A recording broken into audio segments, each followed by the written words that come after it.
HD सच्ची कहानियों पर आप सभी का स्वागत है। मेरे अब्बू ने अचानक से मेरी माँ को कह दिया कि आज साजिया की शादी है और मैं ये सुनकर हैरान रह गई। लेकिन जितनी मैं हैरान हुई थी आप लोगों से बयां नहीं कर सकती, क्योंकि हमारे इलाके में ऐसा होता था। सुबह रिश्ता तय हुआ, रात को शादी की बात हो जाती थी, 4 दिन में लड़की विदा होकर अपने घर चली जाती थी। क्योंकि यहाँ पर सब लोग ही गरीब थे, ना किसी को दहेज देने की फिक्र होती थी और ना ही ज्यादा धूमधाम करने की। सब एक दूसरे का ख्याल रखते थे। अगर घर वाले अपनी बेटी को कुछ देना चाहते हैं तो दे सकते थे, बाकी सब कुछ लड़का खुद बनाता था। हम लोग अपनी रस्मों पर चलते थे और हमें ये रस्म ठीक भी लगती थी। मुझे तैयार कर दिया गया और मेरा निकाह भी हो गया। हमारे यहाँ ये रस्म भी थी कि शादी के रात ही लड़का लड़की एक दूसरे को देखते थे। मेरा बाप एक अच्छा इंसान था और वह पूरे इलाके में सिर्फ अपने अच्छाई की वजह से ही मशहूर था। इसलिए मुझे पता था कि मेरे साथ जो भी होगा बहुत अच्छा ही होगा। उम्मीद है उसने मेरे लिए जिस आदमी का चुनाव किया होगा वे अच्छा ही होगा, और अल्लाह का वादा है कि अच्छी औरतों के लिए अच्छे मर्द ही चुने जाते हैं। अपने कमरे में बैठी थी जब दुल्हा सामने आकर बैठ गया। जब उसने मेरा घूंघट उठाया तो उसे देखकर मेरे कदमों के नीचे से जमीन निकल गई थी। मैं हैरान रह गई और जल्दी मेरे दिल में एक ही शब्द आया, मेरे बाप ने मुझे कौन सी गुनाह का बदला लिया है। क्योंकि जब मैंने उस आदमी को देखा तो उसका तो इतना। ये था कहानी का शीर्षक। अब सुनिए पूरी कहानी। सब कहते थे कि साजिया जैसी बेटी अल्लाह हर इंसान को दे, क्योंकि वैसे तो उस गांव के वसूलों के हिसाब से मुझे सिर्फ 5वीं क्लास तक ही पढ़ाया गया था। मेरा दिमाग इतना तेज था कि मुझे 5वीं क्लास पढ़ने के बाद सारी हिंदी इंग्लिश भी पढ़नी आती थी, बोलनी भी आती थी, और मैं इंग्लिश भी अच्छी बोल लेती थी। हमारे इलाके में टूरिस्ट बहुत आते थे, क्योंकि वह एक पहाड़ी और झरनों वाला इलाका था। उनको देखकर, उनकी बातें सुनकर मुझे इंग्लिश बोलने आ गई थी। मैं देखने में खूबसूरत भी थी और घर के कामों में भी बहुत अच्छी थी। मेरा दिल बहुत छोटा सा था। जब मैं किसी को मुसीबत में देखती तो परेशान हो जाती थी। हमारे घर में खुद खाने पीने के कुछ नहीं होता था, लेकिन फिर भी मैं लोगों की मदद करने की कोशिश करती। मेरा एक छोटा भाई था और माँ बाप भी मजदूरी का काम करते थे। ऐसी कोई टेंशन नहीं थी। लेकिन मेरी माँ ने कहा कि कल को साजिया जवान हो रही है, अब उसकी शादी की उम्र हो गई है, उसकी शादी के बारे में सोचो। मेरे बाप ने ये बात सुन तो लिया, लेकिन एक कान से सुनकर दूसरे कान से निकाल दिया करते थे, क्योंकि उसके पास इतने पैसे भी नहीं थे जितने एक आम शादी में लगते थे। अब ऐसा तो नहीं था, बिल्कुल ही नहीं, मुफ्त में शादी हो जाती। पर एक दिन जब मैं घर आई और मैंने घर में कदम ही रखा था, मेरी माँ ने मेरे मुंह पर थप्पड़ मारा। मैं हैरान रह गई। उसने कहा कि तेरा क्या काम है गांव के लड़कों के साथ बातें करने का। मैं ये सुनकर परेशान हो गई थी। मैंने कौन से लड़के से बात की थी? मेरी माँ ये सब कह रही थी कि मेरा बाप भी सामने बैठा था। कहने लगी, तुझसे पहले तेरी करतूतों की खबर मुझ तक पहुंच गई है। मैंने कहा कि कौन सी करतूत कर दी है मैंने?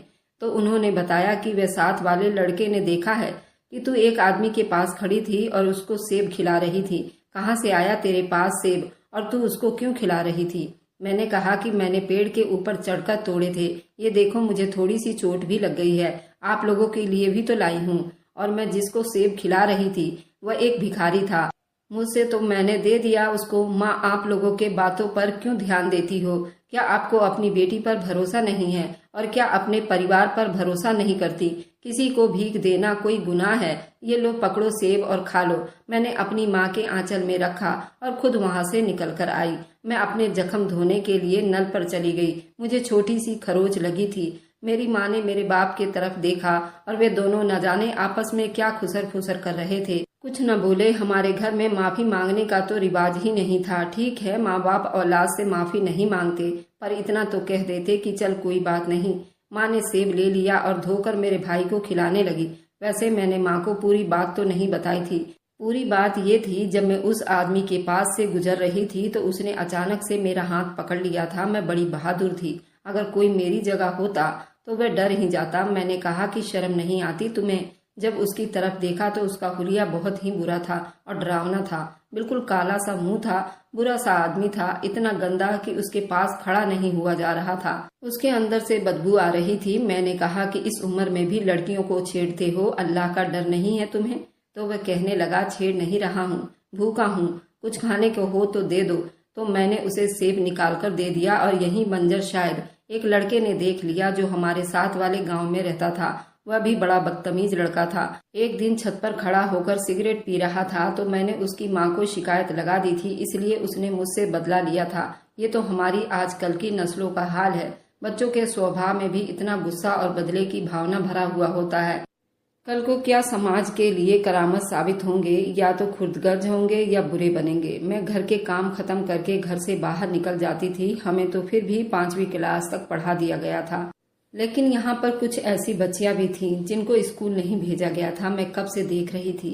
हमारे गांव में एक घर था, उसका मालिक शायद इस जगह को छोड़कर चला गया था और वह दरवाजा भी टूट गया था। इस घर के अंदर कुर्सियां पड़ी हुई थी, कुछ सामान पड़ा हुआ था। एक कमरे का छत गिरा हुआ था, लेकिन 2 कमरे अच्छे थे, इस्तेमाल कर सकते थे।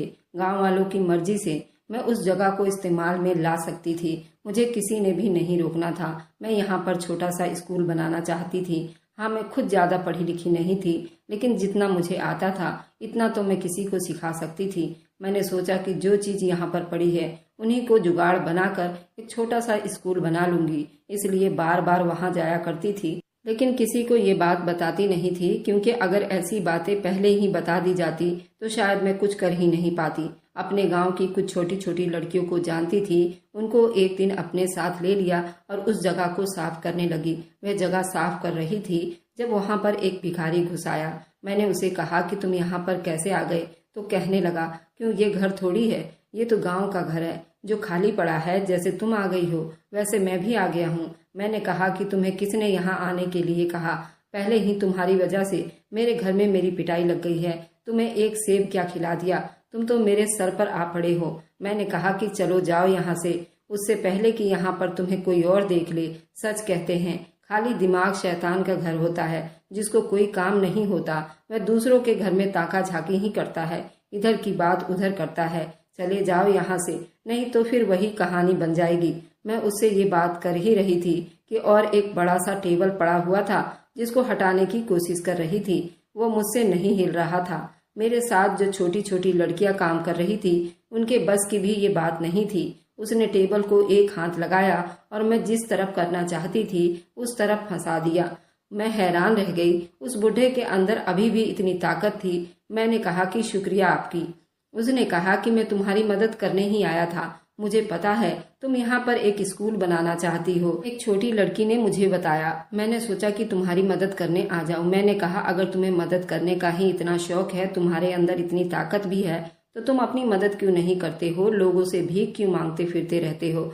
अपने लिए कुछ क्यों नहीं कर लेते? इतने भी बूढ़े नहीं हो। ये टेबल बहुत भारी था, फिर भी तुमने उसको हटा दिया। अभी भी तुम्हारे अंदर इतनी ताकत है कि तुम मजदूरी तो कर ही सकते हो, फिर ये सब क्यों करते फिरते हो? मैं उससे बात कर ही रही थी, वो मेरी आंखों में देख रहा था। उसने कहा, बस मेरी मजबूरी है। मैंने कहा, मजबूरी नहीं है, मांग के खाने की आदत पड़ गई है तुम्हें। खैर, मुझे तुम्हारी मदद नहीं चाहिए। जितनी मदद तुमने मेरी कर दी, बहुत बहुत शुक्रिया। अब तुम यहाँ से चले जाओ। वह भी वहां से चला गया। मैंने आसपास देखना शुरू किया। किसी ने देखा तो नहीं था। मैंने उस जगह को साफ किया, जो सामान वहां पड़ा था उसको सेट किया, लड़कियों को वहां बैठा भी दिया और उनको पहला सबक भी पढ़ा दिया। अपनी पुरानी कॉपियों के भरे हुए पन्ने फाड़कर बाकी के साफ सुथरे पन्ने उनको पकड़ा दिए। घर का काम भी दे दिया और सिखाना शुरू किया। मैं बड़ी खुश थी। मेरे दिल को बड़ा सुकून मिल रहा था। दूसरे दिन भी हम लोगों ने क्लास ली थी, लेकिन जब मैं तीसरे दिन वहां गई तो हैरान थी। उस जगह से कुर्सियां भी गायब थी। किसी ने वहां पर अपने जानवर बांध रखे थे। मैंने कहा, ये क्या हो रहा है? तो जानवर वाला कहने लगा, जैसे तुम यहाँ पर अपनी मर्जी से स्कूल बना सकती हो, वैसे ही मैंने यहाँ पर गायों का तबेला बना दिया है। मैंने कहा, तुम्हारा दिमाग तो नहीं खराब है? स्कूल और तबेले का क्या जोड़ है? पागल हो गए हो तुम? निकालो इन जानवरों को और यहाँ पर लड़कियां बैठकर पढ़ाई करेंगी तो उनको भी कुछ नॉलेज होगा। वे अपने घर गृहस्थी को अच्छे से संभाल सकती हैं। तुम्हारे गाय पहाड़ पर जाकर भी खाना खा लेंगी। कहने लगा, लड़कियों को मत पढ़ाओ, नहीं तो तुम्हारे जैसी बनेंगी। किसी के भी घर में घुस जाएंगी और अपनी मनमानी करेंगी। और अब यहाँ खड़ी होकर मुझसे जुबान क्यों चला रही हो? मैं वहाँ आसपास नजर दौड़ाया तो वो भिखारी भी खड़ा था और ये गाय भैंस वाला मुझसे बदतमीजी कर रहा था। अगर उस भिखारी को मेरी मदद करने का इतना ही शौक था तो ये यहाँ पर आकर मेरी मदद क्यों नहीं कर रहा था? वह वहीं से पलट गया, जबकि उसने सब कुछ देख लिया था। मैं भी सोच रही थी मैं किस इंसान से मदद की उम्मीद कर रही हूँ। इतना मदद करने वाला होता तो खुद के लिए पहले करता, अपने लिए ही कुछ कर लेता। अब अपने लिए कुछ नहीं कर सकता तो मेरे लिए क्या ही करेगा। मेरा स्कूल तो बर्बाद हो गया था। उसने वहां पर अपने जानवर बांध दिए थे और कहा कि मेरे जानवरों की जगह है, जब तक मेरा दिल करेगा मैं यहाँ पर रखूंगा। अगर इस घर का मालिक आ गया तो जानवर निकाल कर ले जाऊंगा। अगर तुम कब्जा कर सकती हो तो मैं भी तो कब्जा कर सकता हूँ। मैंने कहा मैं कब्जा नहीं कर रही हूँ, पर उस बेवकूफ आदमी के साथ मैं क्या बहस करती। घर आई तो ये बात भी घर पहुंच चुकी थी। मैंने स्कूल बनाने की कोशिश की और वहां पर गाय वालों ने अपनी गाय बांध ली और गाय वाला मुझसे बदतमीजी कर रहा था। मैं भी उसको मुंह तोड़ जवाब दे रही थी। मेरे बाप ने कहा कि आज से तेरा घर से जाना बिल्कुल बंद है। तू हाथ से निकलती जा रही है। थोड़ी सी पढ़ाई क्या कर ली है? तेरा तो दिमाग इतना ज्यादा खराब हो गया है। और थोड़ी ज्यादा पढ़ाता तो तू इस गांव से ही भाग जाती। मैं हैरान रह गई। मेरे माँ बाप मेरे लिए किस तरह की बातें सोच रहे थे। साथ वाले घर में एक बूढ़ी दादी रहती थी। उन्होंने हमारी लड़ाई सुन ली। कहने लगी, बेटा ये लोग इसी काबिल है, उनके साथ अच्छा ना किया जाए। ये मर रहे हैं तो उनको पीछे से और उसको धक्का दे दो, तब उनके साथ इंसाफ होगा। वह बिल्कुल ठीक कह रही थी। इस गांव से जाहिलपन कभी नहीं जा सकती थी, लेकिन इस जाहिलपन की भेंट चढ़ने वाली कितनी लड़कियां हो चुकी थी। आने वाली नस्ल बर्बाद हो रही थी। लड़कियों को पढ़ाई नहीं मिल रही थी। लड़कों के दिमाग में कुछ घुस नहीं रहा था। सब लोग यहाँ पर जाहिल और बेवकूफ थे। इस तरह से कैसे चलता? समाज के लिए कुछ कर सकते ना करते तो, लेकिन उनकी अपनी जिंदगी अपनी तरह खराब ना करते। मैं कमरे में चली गई और मैंने रोना शुरू कर दिया। मेरे बाप और माँ ने कहा, बस अब उसकी शादी करवा देते हैं। मैं रात तक रोती रही। मैंने खाना भी नहीं खाया। मेरा कमरा बिल्कुल ऐसा बना हुआ था। गली में एक खिड़की खुलती थी, लेकिन उसको खिड़की कहना ठीक नहीं होगा। शायद ये कमरा जमीन के अंदर इतना धंस गया था कि खिड़की की जगह पर सड़क आ गया था। मैंने उस तरफ देखा तो अचानक से हैरान रह गई। किसी का हाथ अंदर आया और उस हाथ के ऊपर एक छोटा सा नान का टुकड़ा और उस पर थोड़ा सा हलवा रखा हुआ था। मैंने देखा, ये कौन है जो मुझे खाना दे रहा है? जब मैंने बाहर देखा तो वही भिखारी था। मैंने कहा, तुम यहाँ पर क्या कर रहे हो और ये खाना कहाँ से लेकर आए हो? उसने कहा कि मुझे तो पता है, तुम्हारे घर वालों ने तुम्हारी क्लास लगा दी है और तुमने खाना नहीं खाया होगा। ये लो खाना खा लो। मैंने कहा, नहीं मुझे नहीं खाना ये खाना, और तुमसे लेकर तो बिल्कुल भी नहीं खाना। उसने कहा, क्यों? उस दिन तुमने भी तो मेरी मदद की थी। आज मैं तुम्हें खाना खिला दूंगा तो क्या ही हो जाएगा। लो पकड़ लो, तुम्हारे माँ बाप देख लेंगे। मैंने कहा कि मेरे माँ बाप ने देख लिया तो मैं खाना खाने के काबिल भी नहीं रहूंगी। शायद मुझे कब्रिस्तान भेज देंगे। चले जाओ यहाँ से, चले जाओ। उसे बार बार वापस भेजने लगी, लेकिन वो बड़ी ढीठ आदमी था। जब तक मैंने उसके हाथ से खाना नहीं पकड़ा वह जा ही नहीं रहा था। मैंने खाना ले लिया तो वह जल्दी से वहां से चला गया। जब मैंने वह खाना खाया तो ये सोचने लगी, चलो कम से कम किसी ने तो मेरा एहसास किया। वाकई मुझे बहुत भूख लग रही थी और हमारे घर में कोई इतना खाना भी नहीं बनता था कि एक आदमी ना खाए तो उसके लिए खाना रख दिया जाए। कोई और खाना खा जाता। फ्रिज भी तो नहीं था, फिलहाल खाना रखते तो खराब हो जाता। मुझे अच्छा लगा। रात भर उसी के बारे में सोचती रही। ऐसे नहीं, बस यूं ही सोच रही थी। अच्छा इंसान है लेकिन उसकी किस्मत खराब है। मैं भी अच्छी इंसान थी लेकिन मेरी भी तो किस्मत खराब थी। किस्मत ही तो ऐसी होती है इंसानों की। वह खुद कुछ करना चाहता है तो किस्मत उसके आगे आ जाती है। और मेरे सामने भी मेरी किस्मत खड़ी थी, लेकिन मुझे ये नहीं पता था कि अभी मेरी किस्मत और भी खराब होने वाली थी। सुबह हुई तो मेरे माँ बाप मुझे अजीब नजरों से देख रहे थे। मेरा बाप सुबह ही कहीं चला गया। माँ ने कहा कि काम पर नहीं गया। मैंने कहा, काम पर नहीं गए तो कहाँ गए? तो मेरी माँ ने कहा, तुझे क्या करना है जानकर, जा अपना कमरा साफ कर। मेरे अकेले का कमरा थोड़ी था, वो तो मेरे भाई का भी था। मेरा भाई जल्दी सो जाता था, रात को भी सो रहा था। 8 साल का तो था, लेकिन मुझे क्या पता था उस 8 साल के लड़के ने मेरी जिंदगी बर्बाद कर देनी थी। उसे नहीं माँ बाप से बताया था। सुबह से शाम हो गई, अगला दिन आ गया, फिर से शाम हो गई। मेरे बाप ने मेरी माँ को कोई बात नहीं बताई थी। मुझे साफ पता चल रहा था मेरे माँ बाप मुझसे नाराज थे। तीसरे दिन मेरी माँ ने जुबान खोली और कहा, आज शाम को तेरी शादी है। ये सुनकर मैं हैरान रह गई। ऐसा तो गांव की पहली बहुत सारी लड़कियों के साथ हो चुका था। बस 1 हफ्ते में ही शादी हो जाती थी, लेकिन ये क्या, शाम को शादी थी और मुझे सुबह बताया जा रहा था। मैंने कहा, मेरी शादी, मुझे शादी नहीं करनी, बिल्कुल भी नहीं करनी। मेरी माँ ने कहा, तूने शादी नहीं करनी तो और क्या करना है? हमारा मुंह काला करवाना है? मैंने कहा कि ये तो कोई बात नहीं हुई। मैंने कैसे आपका मुंह काला करवा दिया? आपको लगता है उस लड़ाई वाली बात को लेकर अभी तक तुम मुझसे नाराज हो? मम्मी, वह बदतमीज आदमी था, उसने मेरे साथ बदतमीजी की थी। अच्छा ठीक है, मैं स्कूल नहीं बनाती हूँ, मैं घर में बैठूंगी, घर के काम करूंगी, बाहर भी नहीं जाऊंगी। आप मेरी शादी तो ना करवाओ। मेरी माँ कहने लगी, तेरी शादी तो तय हो गई है, शाम तक तेरा निकाह भी हो जाएगा। जाओ, तुम्हें थोड़ी बहुत तैयारी करनी है, जाकर कर लो। मैंने तेरे लिए थोड़ा बहुत सामान बना दिया है, वह भी किसी बैग में डाल ले और यहाँ से विदा होने की तैयारी कर। मैंने कहा कि इतनी जल्दी मुझे विदा कर दोगी? एक ही तो मैं बेटी हूँ आपकी, आपका दिल नहीं जलेगा? तो उन्होंने कहा, क्या दिल जलेगा, तुम अपने घर की हो जाओगी और फिर तुझे कौन सा, मैं बाहर विदेश भेज रही हूँ, आती जाती रहना, इस गांव में रहोगी। तो मैंने कहा, मम्मी प्लीज मेरी बात समझो, शादी नहीं करना चाहती। मेरी माँ ने कहा कि इंग्लिश बोल चाहे फारसी बोल, मैं तेरी बात नहीं मानूंगी, प्लीज मुझसे मत कहना। चल जाकर तैयारी कर, शाम को तेरी शादी है और मुझे बहुत सारे काम है, मेरा दिमाग ना खा। फिर मैं अपनी माँ के आगे रोने लगी और बहुत मिन्नतें करने लगी। तीसरी बार तो उसने मुझे धक्का दिया और कहा, चल जाकर तैयार हो जा, 2 घंटे रह गए हैं। मैं भी जाकर तैयार हो गई। ये सोच लिया कि बस ठीक है, चली जाऊंगी यहाँ से। जिसे भी शादी करवा रहे होगा तो कोई मेरे उम्र का ही। वैसे भी इस गांव में बहुत सारे लड़के थे और लड़के तो सारे ही खूबसूरत थे। मैंने कहा, जो भी होगा, जैसा भी होगा, उसके मिन्नतें कर लूंगी, उसकी डांट सुन लूंगी, लेकिन इन लोगों के घर वापस नहीं आऊंगी। इन लोगों ने तो मुझे एक पल में पराया कर दिया है। जबरदस्ती शादी हो रही थी मेरी, इसे जबरदस्ती नहीं कहते तो और किसको कहते हैं। हमारे गांव की रस्म थी, जब तक लड़का लड़की की शादी नहीं हो जाती वह एक दूसरे को नहीं देखते थे। हाँ, कुछ घर ऐसे भी थे जो पहले से ही लड़के और लड़कों को फोटो दिखा दिया करते थे, लेकिन मेरे माँ बाप को इतनी भी अकल नहीं आई थी। निकाह हो गया, मैं उस आदमी के निकाह में चली गई और मुझे विदा करवा कर साथ भी ले गया। जब मैंने उसका घर देखा तो घर तो बहुत ही छोटा और गंदा सा था। अपने से भी ज्यादा गरीब लोगों में मेरी शादी कर दी गई थी। मैं अपने कमरे में बैठी थी और सिर्फ अच्छा सोचने की कोशिश कर रही थी। सोच रही थी, घर गंदा है तो उसको साफ कर लूंगी। वैसे भी इस पूरे गांव में किसी का घर कोई बहुत बड़ा नहीं था, सबके घर छोटे छोटे ही थे। फिर सोचा कि जैसा मेरा दूल्हा होगा उसे मैं अपने हिसाब से हैंडल करने की सोचूंगी, उसको नई सोच में ढालने की कोशिश करूंगी। अगर मैं उसकी 10 बातें मानूंगी तो शायद वह भी मेरी 4 बातें मान जाएगा। अब शादी तो हो गई है, सोचा कि अच्छा सोचना चाहिए, जरूरी तो नहीं है अगर आप पर कोई मुसीबत आए तो आप उस मुसीबत समझकर रोना पीटना शुरू कर दें।